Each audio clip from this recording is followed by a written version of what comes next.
You're watching East End News on LTV, East Hampton Town's public access television provider. And now it's time to sit down with the supervisor, Kathy Burke-Gonzalez. Welcome back to East End News segment, Sit Down with the Supervisor. We've got East Hampton Town Supervisor Kathy Burke-Gonzalez here, as we do once a month, to talk in depth about really important topics in the town of East Hampton, from Montauk to Wainscott. So today, our theme for our conversation is capital projects. Beautiful. Yes. I'm happy to talk about that. So shoot. Absolutely. So for folks out there who don't know what a capital project is, can you give us a little bit of an intro? What defines a capital project? Sure. So for instance, so just so you know, last night the town board adopted the 2026 budget, and that's our operating budget, right? So that's where we pay our employees and staff their salaries, their benefits, and we pay for the phone and we pay for the fuel in the cars and all of that. So that's what it takes to operate the town. But then we have a 3-year capital plan where we're looking at, okay, is there infrastructure that needs, upkeep? It needs, a new HVAC system or a new roof. Are there police vehicles we need to purchase? Is there a major project we want to undertake, like, a multi-purpose field at Stephen Hand's Path? So those are the kinds of projects that would go on a capital plan. They're bigger ticket items typically, and they're outside the operating budget. So for instance, in the 2025 budget had about 99 projects on the list that we had for this year, and they totaled somewhere around $13 million. Have all those 99 items been accomplished as on your big to-do list of 2025? Some of them have been accomplished. We can check them off the list, and others are still a work in progress. So if we're going to be undertaking a big project, say for instance, the pickleball courts at Terry King Ball Field or at the Stephen Hand's Path Field, what we'll do typically is put the engineering in the first year, and then in the second year, put the construction. Because by the time the capital plan gets adopted and the bonds get passed by the board, we bring on an engineer to develop the project. That could take almost a year. So then we're ready for the following year to actually break ground on a project. Is that why a capital plan spans multiple years? Yes, yeah. Okay. So we can kind of look ahead and see. So the way this starts is we have a form that we send out to all our department heads, and we say, what projects do you want to accomplish in 2026? So they have to give us a description of the project and an estimated cost for the project and the time frame. So that's how and then they have to rank them, because some may have 1, some may have 15, right? Depending on what department you're in. So then we'll, Becky Hansen, our town administrator and budget officer, will then assemble it all and say, okay, this is kind of the wish list. What does it all cost? And we look at how much debt that we're retiring in a year, because we want to be conscious of, our taxpayers and their wallets. So we're kind of trying to, it's always a balance. And sometimes, a department head may have asked for a project and they want to see it done, the following year. And we're like, you know what, this is going to have to be moved into the next year, or it's got to be moved 3 years out because we're not ready to take that on yet or assume that kind of debt yet. So what's the why of a capital project, right? My understanding is, if you are living at home, you're going to fix your roof if it's leaking. You're going to replace your plumbing if it's too old. Is that a similar attitude in the town? What's the why of a Right. capital So, project? but sometimes your house needs a new roof. That's not something that's going to come out of your pocketbook in your monthly expenses, right? It's not something you may have budgeted for. So you may have to do a home equity loan, right, in order to renovate the kitchen, add an extra bedroom, put a new roof on your house. So these are projects that are much bigger. You're buying an automobile. Those are things that are not usually in your day-to-day living expenses, like the operating budget is. It's a separate budget for those kinds of things, because an operating budget is funded by either revenue from the town, so you're paying for a non-resident beach parking permit, right? or it's from, taxes. A capital plan is sourced, how that gets funded, it's either from bonding, we do a debt sale for it. We may have a capital reserve line for that project, or we may use fund balance and, like money you had in your savings that you could use to, pay for that project. And so the 25 plan, we were, it was a $13 million plan. We were retiring $11 million in change in debt. So that kind of cap space was there. It was already built into the budget.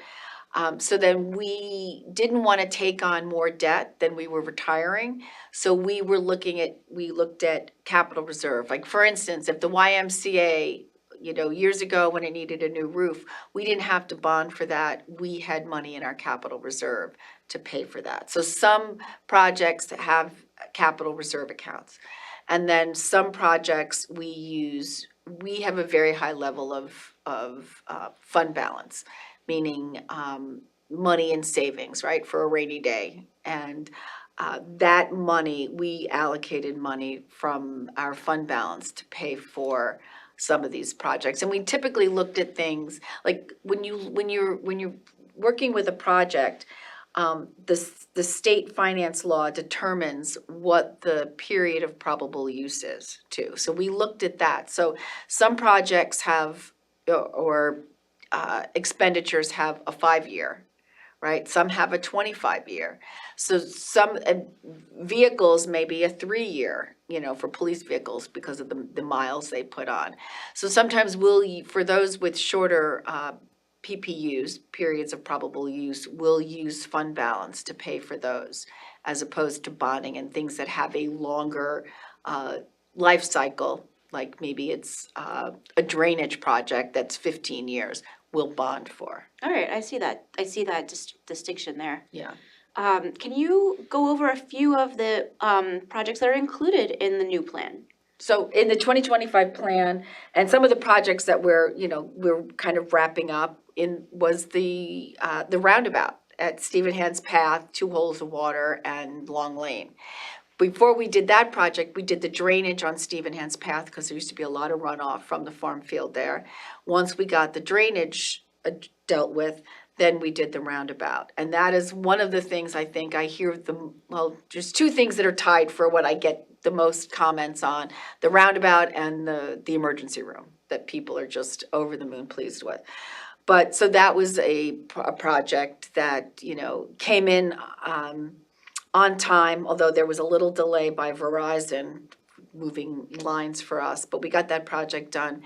Another project is the Montauk Playhouse, right? That was a $16 million project. Some of that was funded from the town through debt service, and other was from the Montauk, Playhouse Foundation raised money, and it was a public-private partnership. We had the ribbon cutting back in August with the governor. That was, if you'd been in the Playhouse before the project started, that was a dirt floor. I was in that building. I was in that building before the project started, a few weeks before the actual groundbreaking.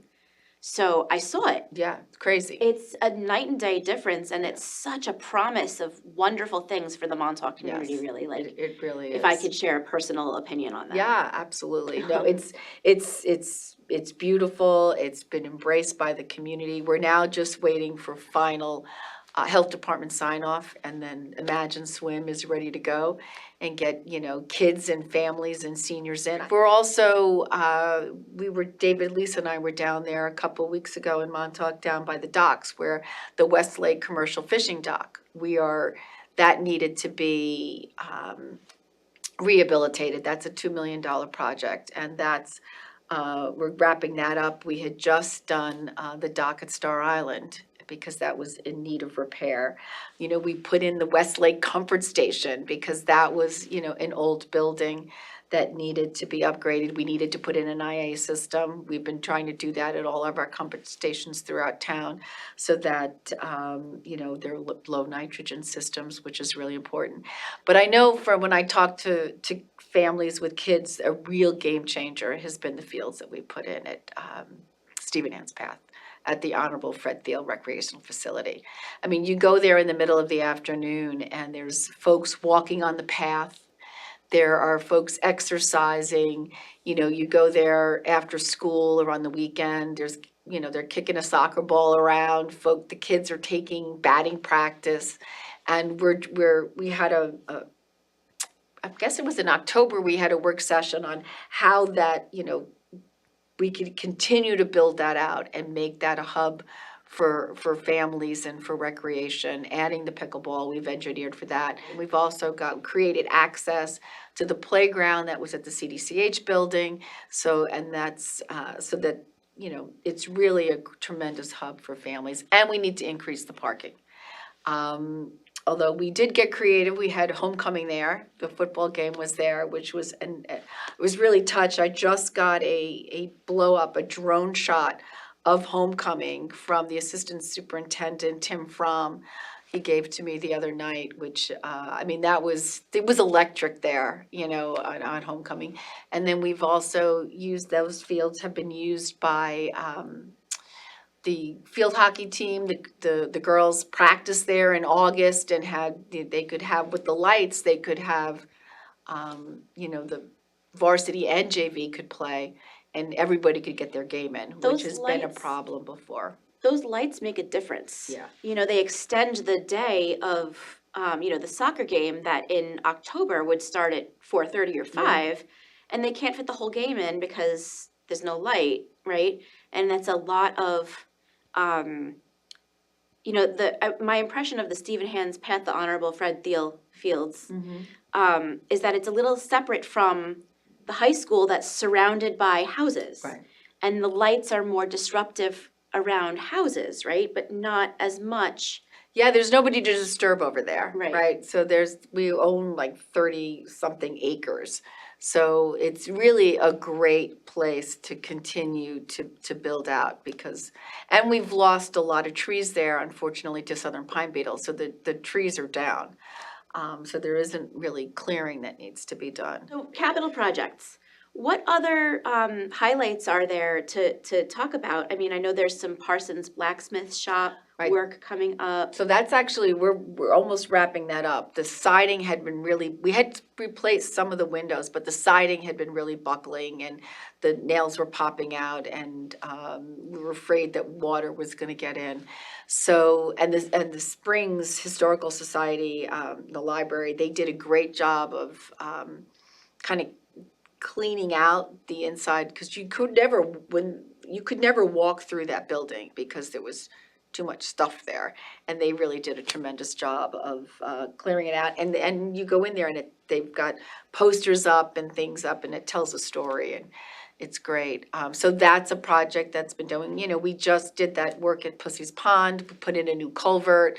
We've removed some of the phragmites so that we've restored the view back to Pussy's Pond that we had lost. So that was great. Is that sort of environmental work considered a capital project, or is it more like, I don't know, is it a natural resources project? So the culvert work was a capital project. That was probably a $2 million project.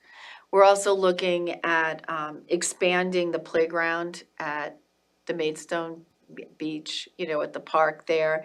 That we only had like one little plaything for kids, because I know when my kids were little, we had to drive to the village in order for them to be able to play at a playground. So now EEN Calder Piedmont was the point person on that. So that's a great project. And the dune, reconstruction at Ditch Plains, that's in the capital plan. Because we had gotten $2.5 million from the state back in 2024. The governor presented me with a really big check. And so that was matching funds. So that's on the capital plan. Are you doing windows and siding at Town Hall? We are. Okay. So we need to replace the windows and put storm windows in, because Why? they're really drafty and we're losing a lot of, heat is going out the window. So, and they're decaying in some places. Some windows you can't even open. So, or it's a struggle to keep them open. So we're going to be starting on the south side and working our way around. Okay. So it's basically, it's like an investment, is my understanding, in the longevity of your facilities, right? Right. Yeah, Um, right. And then to briefly touch on the police dispatching one, um, that the police dispatching project is not included, or it is included? It was included, so it was included, we had engineering in there, and then we were gonna do construction. Although this time, it was for a smaller project, but now that we're taking over dispatch, for the town and, for the Springs and Sag Harbor Fire Departments and EMS, we needed to expand the room. We had hired, we had about 14 dispatchers, we've brought that up to 17 dispatchers. So we're actually in the process right now, the construction is going on to make that room bigger. We needed to upgrade the technology and the screens.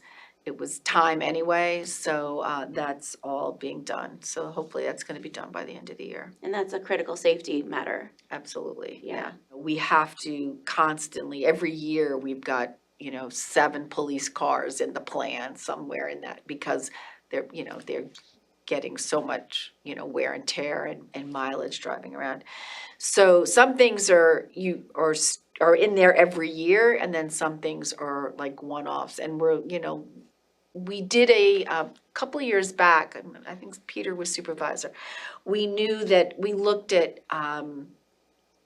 we wanted to go to heat pumps, and so we hired an engineer to look at what are the next 7 buildings that are, sometime down the line are gonna be needing heating HVAC upgrades. And so we did the engineering. So when we see that that building is ready to go, the engineering is already in place and we can put it in for construction. So we're always looking for grant funding as well to offset the costs of, capital projects, and whether it's a repair or it's a reconstruction or, I know in the past, I don't know if we're gonna be seeing from the federal government this year, any kind of, earmarked, funding coming this way, but in the past, sometimes they like to give grants for public safety, and there was money available for police vehicles.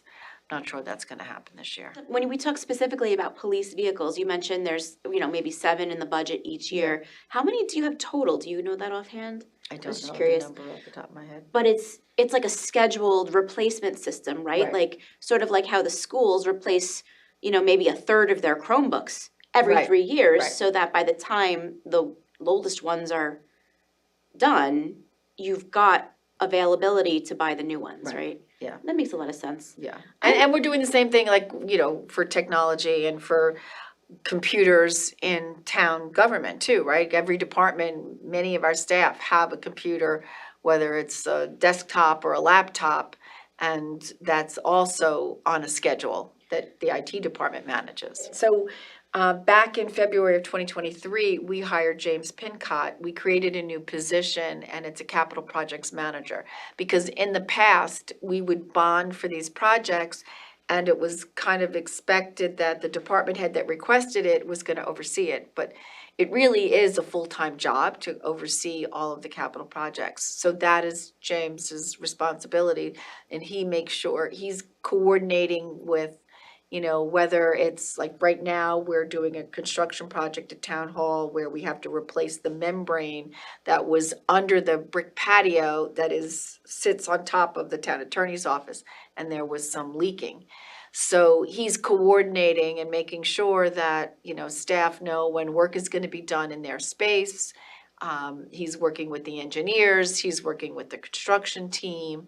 And it just, things are coming in, on time, on schedule. I'd like to say on budget, but we've had some hiccups, post-COVID. Costs went through the roof, and now we've got, tariffs that we're dealing with. So, but generally speaking, our engineers are giving us really solid estimates as far as what projects are gonna cost. So we use those estimates to bond. And if I could just say it so that, after all, we adopt the capital plan, we're ready to go, we authorize the funds, and then in August, we have a debt sale. And we always have a lot of interest. I think last August, we had like a dozen different, firms that were interested in purchasing our debt. And what our financial advisors tell us is that everybody wants to own a piece of the Hamptons. I hate that term, the Hamptons, we're East Hampton, but, there's always a lot of interest. And we have a AAA bond rating, so that means we can borrow money at a very low rate, and that's been really helpful for our taxpayers. We have Thanksgiving coming up, and I just wanted to say happy Thanksgiving to thank you and to your family and everyone in town, because I'm thankful that we have what we have. Yes, we're very, very blessed. And if folks, have the means, if they could make a donation to our food pantries, because the demand is greater than ever before, and it'd be helpful if we could support our food pantries in Montauk and East Hampton and Springs. And then if I could also put in one more plug, we're doing our second annual Toys for Tots drive. And we're working in collaboration with our CSEA union, the PBA, Department Heads Association, and our Superior Officers Association. So we've all come together, and we want to make kids' Christmases merry and bright. So if folks could also drop off an unwrapped toy to Town Hall, we'd be grateful for that too. That's wonderful. Spread the wealth. Yes, absolutely. Thank you, Kathy. We'll see you next time. All right, See you in sounds December. good. Yes.